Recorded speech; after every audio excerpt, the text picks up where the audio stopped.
All right. Good afternoon, everyone. Appreciate you sticking around. I know this is probably the part of the conference where your coffee intake from lunch might be waning, so appreciate everyone coming today.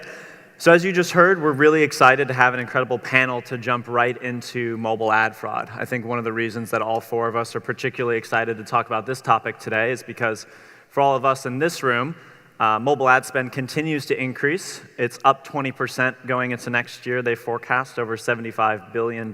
So there's a lot to be won. The stakes are pretty high, but mobile ad fraud has nearly doubled in the past year, say some reports. So we're going to dig into that, talk about the challenges, talk about what can be done, tips and tricks, and hopefully we all walk away with a few new ideas and concepts that we can apply to our regular marketing campaigns. So, as you heard before, we're joined by an incredible panel. So to my left here is Paul. Paul is the VP of Growth at Rover.com. So Rover.com is the world's leading dog services marketplace, if you're unfamiliar with them. Paul's also had a distinguished career over the past 20-plus years, working at brands that you might have heard of before, like Airbnb, Google, and eBay. So welcome, Paul, to the panel today. Thank you.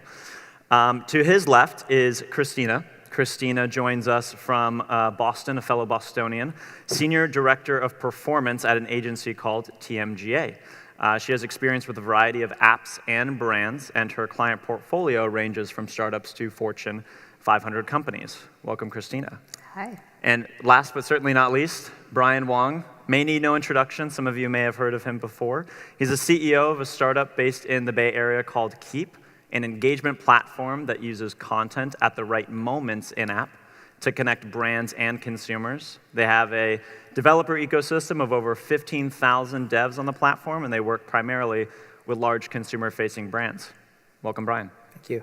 Awesome. So let's just jump right in. So Paul, first question over to you. Let's talk about the challenges in the ecosystem. What are you seeing at Rover, and what have you seen over your career?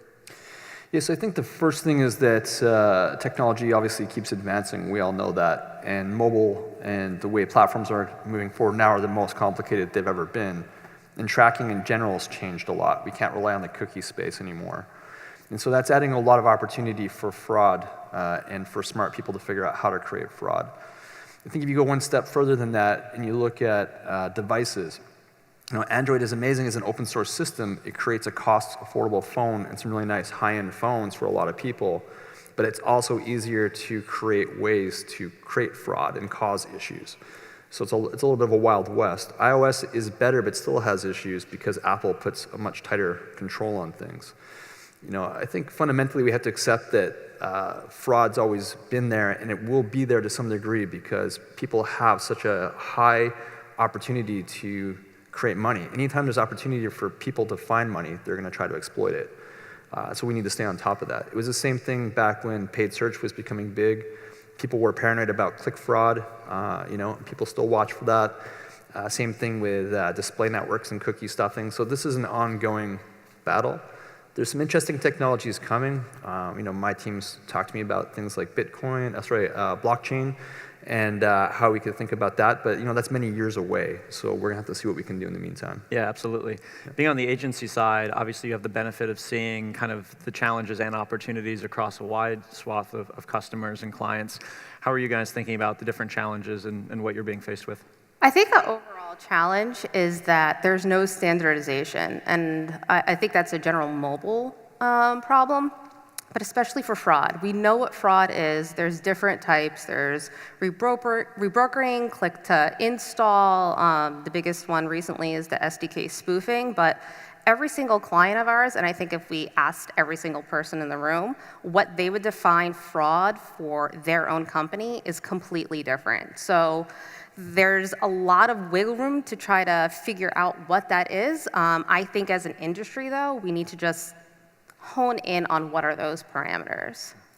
And Brian, on the technology side, what are you hearing customers and clients say are their challenges, or what challenges are you guys seeing at Keep? Yeah, I mean, obviously echoing a lot that was said already, but I would say, we're talking about mobile marketing in general, and sometimes in an event like this we forget there's also consumer brands like the Kellogg's, the General Mills, the Cokes of the world that are spending. And what happened is, I'd say the performance side of the market figured out that if someone's buying after they install, we'll look at that number. That makes more sense, just from understanding that they're a real person and they're going to use the service. That doesn't exist with a brand where you're buying cereal off of a grocery store shelf.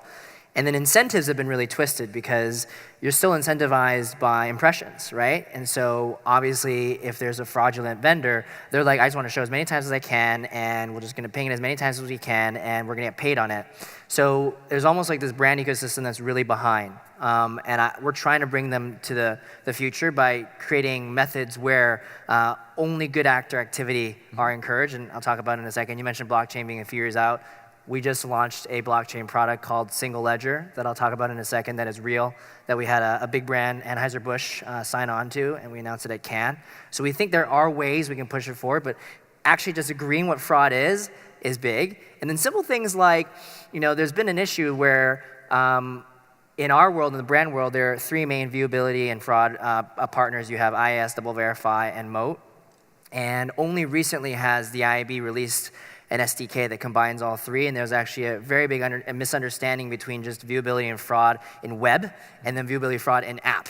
So I'm just going to throw more of these things into that pot of issues, but these are all things that we're seeing right now, and it's been really frustrating. Well, I think before we can address how we correct and solve some of these challenges, to your point, we have to have a clear understanding of the differences and where the lines are in the sand.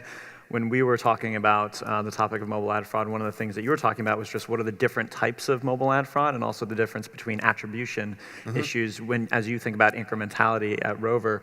Can you talk a little bit about how you are trying to, whether it's from a BI standpoint or just within your own tracking, solve the issue of maybe the data pointing to, kind of cluttering what those two different areas are?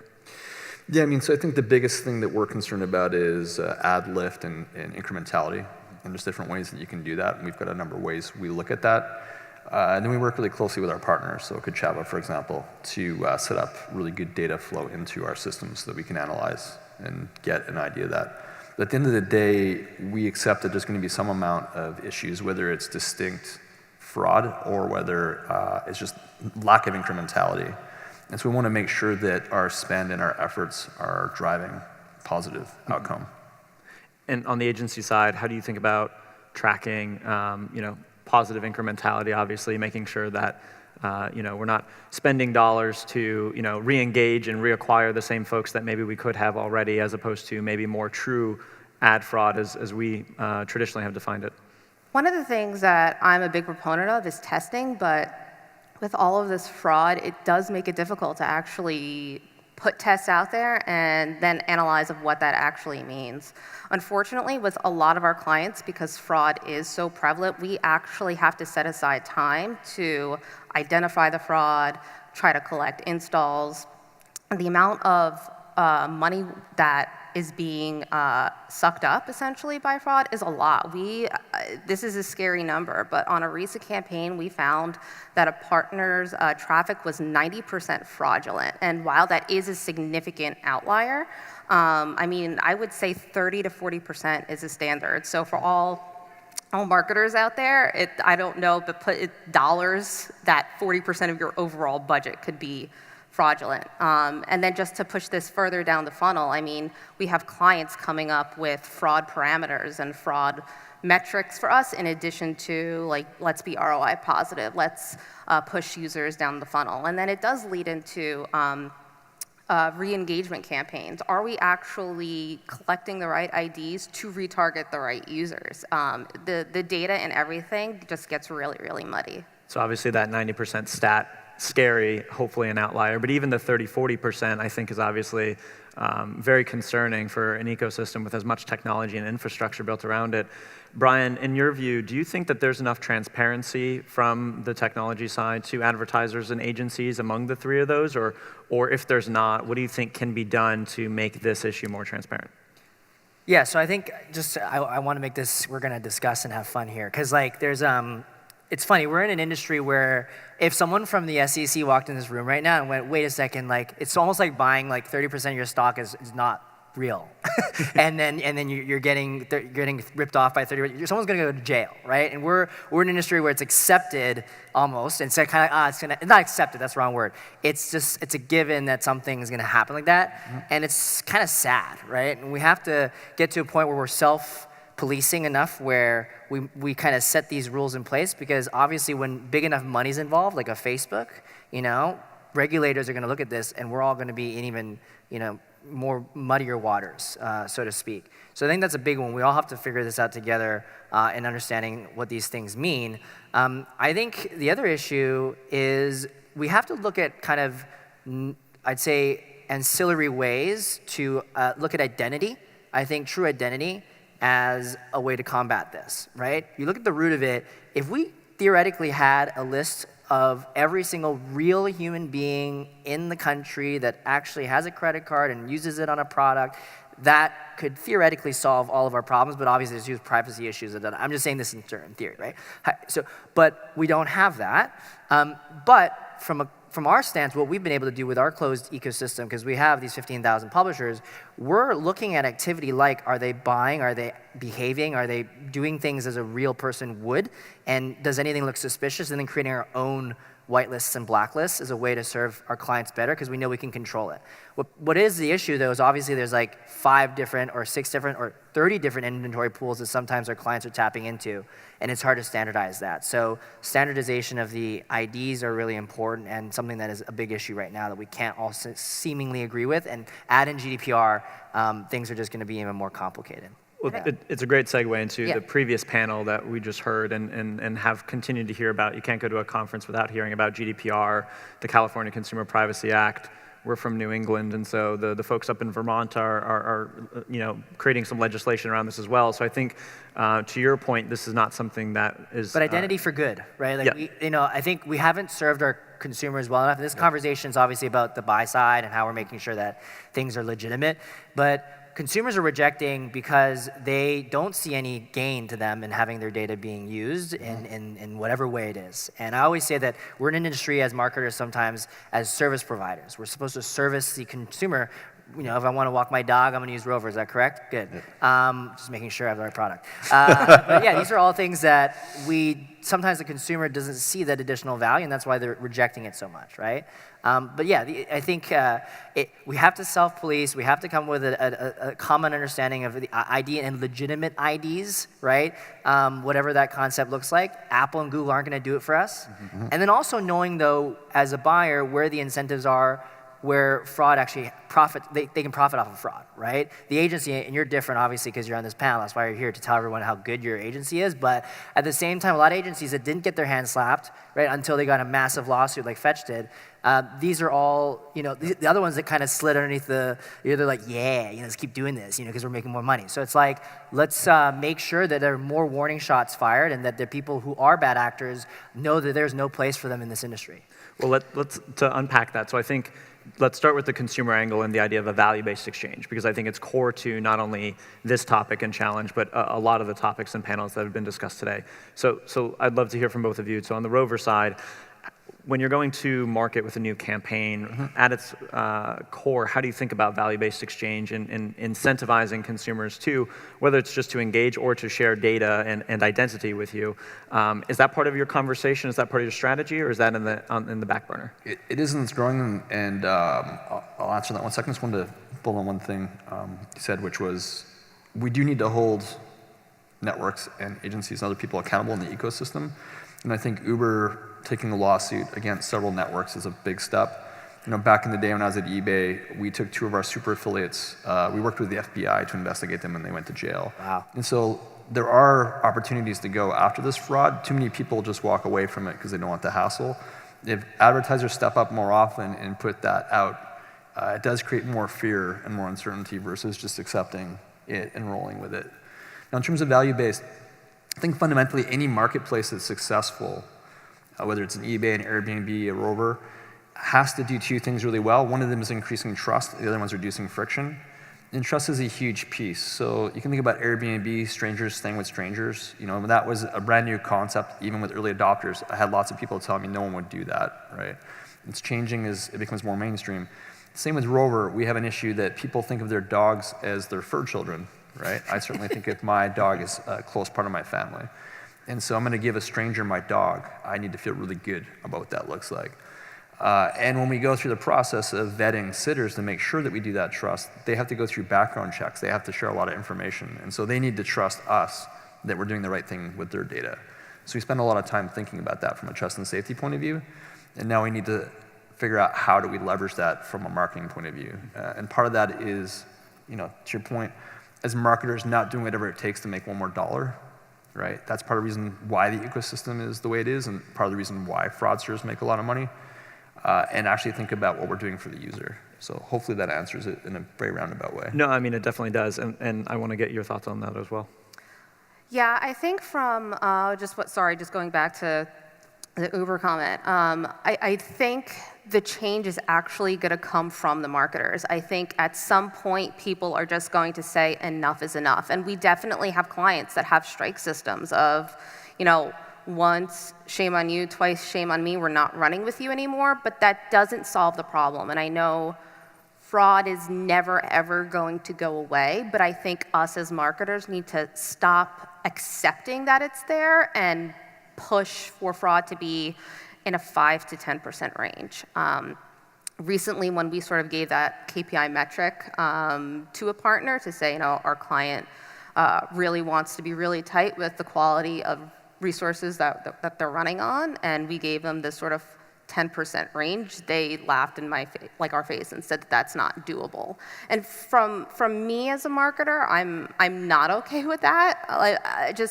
Why would we want to be wasting our money? Mm-hmm. Even if it's, we get the refund down the road, again, going back to the quality data, what am I actually buying? Why I would rather not spend the money and get better data than sort of spend, get back, spend, get back, spend, get back. Yeah, I think the culture behind the marketing, and the funny thing behind it, I'm not trying to put Uber on the spot too much, but we do remember there was a culture of growth at all costs there. So I can imagine in the beginning it was like install doesn't matter, big numbers, we'll get more VC funding. All of that contributed to this type of thing, right? And other companies, and I'm sure with Rover in the early days, I'm not saying that they were like that, but it was just like, yeah, get me the numbers, we're gonna get that Series B, we're gonna get that Series C. Then it became, well, shit, people actually have to buy dog walks and stuff, and it's like, we need that. And then so there's these phases of maturity that I think these acquisition buyers get to, and now I think there's a lot more with the bigger pools of money that care about that final sort of mile, a final meter. And then back to I think just the permissioning and the genuine sort of relationship we're building with that consumer. I think this is a panel that's less of a discussion on fraud, but more about ensuring we do continue to chase after the real, genuine consumer that we then treat well after we've brought them in. Mm-hmm. And I think as marketers, we are that front line of defense to ensure that the creative and the execution works that way. And then I will shout out your company. I mean, your company, Jebbit, does this where they have this concept of declared data, which is how do you get a consumer to, you just ask them what they want, and then they'll tell you what they want, and then you build things around that. As marketers, we love hiding around corners and observing and guessing and making assumptions. And it's just like, no, just ask the person, right? And once we do that, the cleaner relationship means that we'll get a more active, vibrant, healthy community and customer set.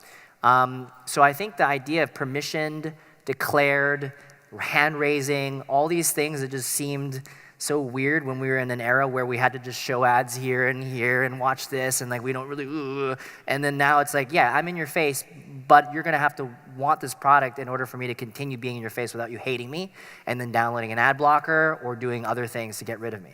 100%. And I think you've seen that evolution happen in a number of the different silos in the industry, from the consumer angle, certainly the technology silo as well. I'm curious, I never thought I would have to ask this question, but from the marketer standpoint, do we need to do anything to incentivize marketers to raise this as more of an issue? I think the consensus is clearly that our threshold for tolerance for 30 to 40% is maybe, it deserves a reset. Do we need to incentivize marketers, give more transparency? Is there a forum that needs to be created to have more of this discussion? It's how his bonus gets paid out. What's that? It's how his bonus gets paid out. You Well, know yeah. what I mean? That's what I mean. I'm not trying to, again, put you on the spot, Yeah. but that's kind of No, how that's these fine. things roll. Yeah, I mean, in my own company, they incentivize me for that, but I don't know if you can incentivize marketers at a broad scale. There's a competitive nature to it too. So as much as I want to clean the ecosystem up, I don't necessarily want to give my direct competitors help to do better on their marketing. If they want to spend money badly, then that's great.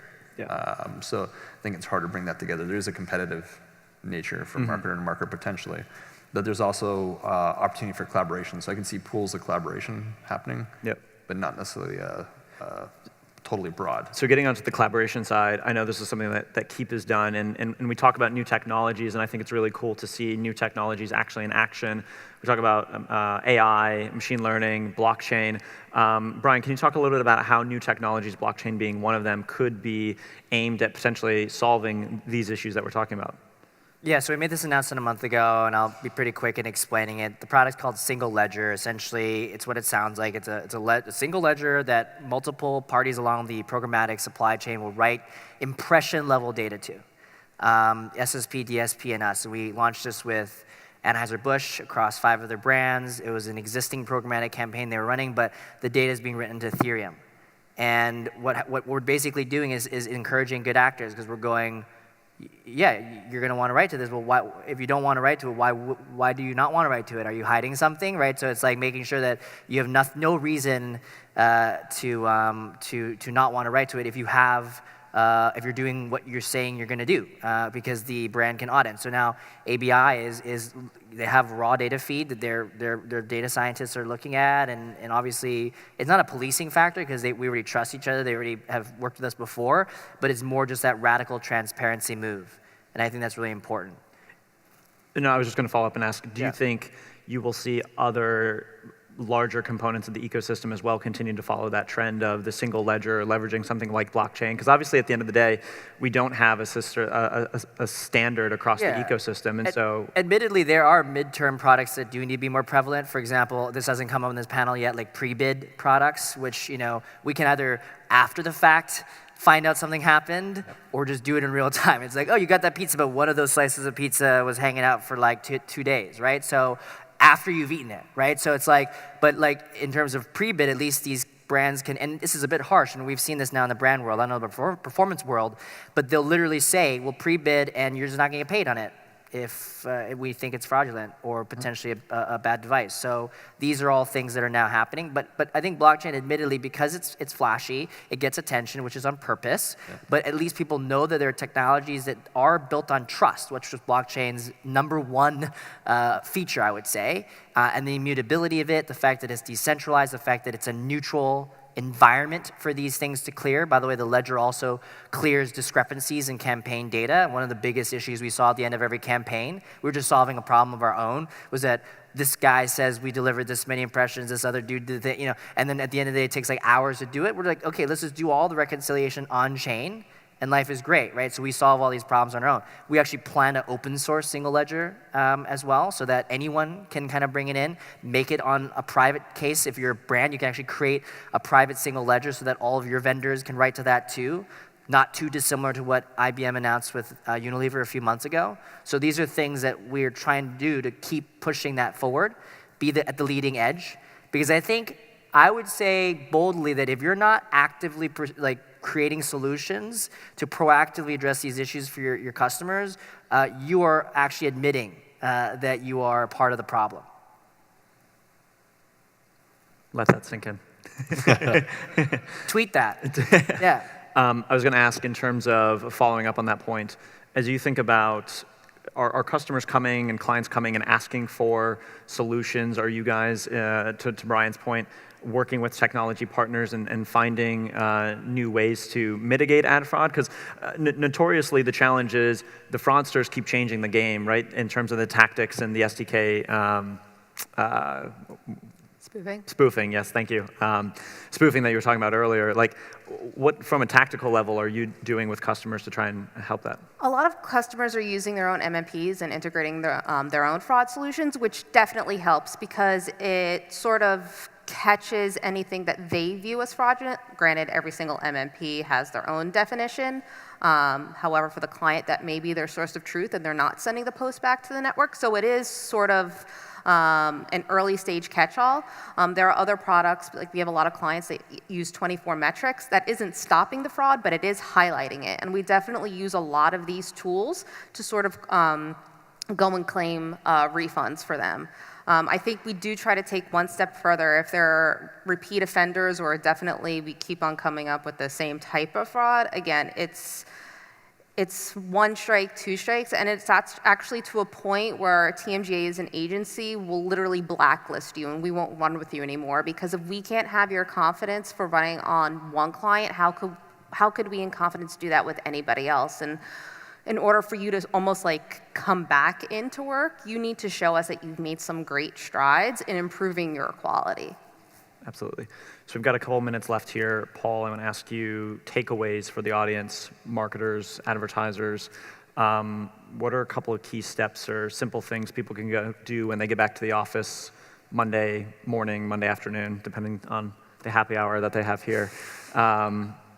Any recommendations? Yeah, I think the first one is make sure you set up contracts with the people you're working with to hold them accountable.